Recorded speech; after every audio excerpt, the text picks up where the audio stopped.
Hey kids, whenever I browse this site, I see more and more videos of people talking about things like YouTuber drama, the election, world politics, and it made me think, hey, maybe I should start covering more relevant, nuanced topics in my videos. Anyway, let's talk about chickens. So the story of the chicken begins a long time ago in Southeast Asia. Now, this area had a ton of bamboo growing all over the place. And the thing about bamboo is, it follows a very specific life cycle, where once every 50 years or so, every bamboo plant in a given region will blossom at the exact same time. Then, shortly after, they litter the whole area with these little seeds known as bamboo rice, or as I call them, bambinos. These pellets get planted, the current bamboo dies out, and the cycle starts over.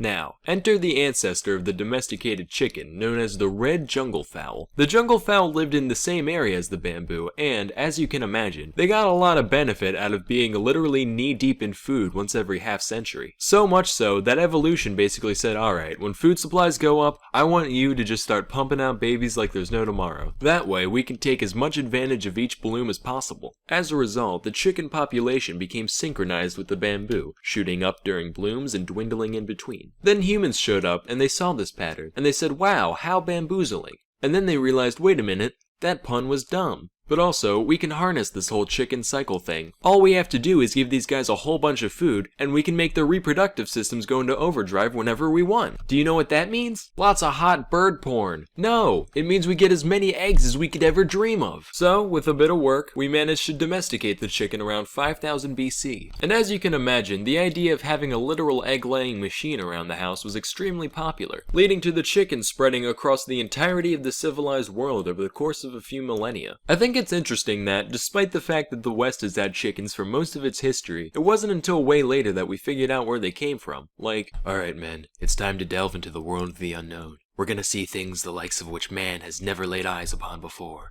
But, if you keep your wits about you, we just might make it out of here alive. Hey, is this yours? No? Weird. What the hell? Of course, having a constantly supercharged uterus is not without its drawbacks. After all, the chicken essentially goes through its entire menstrual cycle every day. So next time your girlfriend's complaining about how bad her period is, get her a box of chocolates and be generally attentive to her needs. You prick. Anyway, one thing with chickens and most other egg-laying critters is that they only have one hole in their pelvic region, which is called a cloaca, I think. Or cloaca.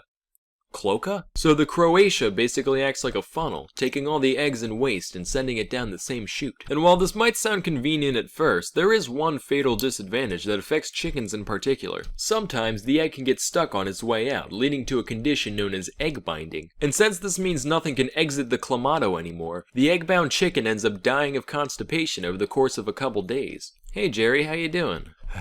Not good, Sean. Not good. Oh man, what's wrong? It's just, ever since Jenny got egg-bound, things have been so stressful.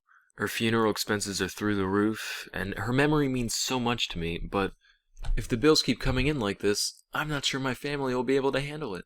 Well, hey man, you know what they say, don't put all your eggs in one casket.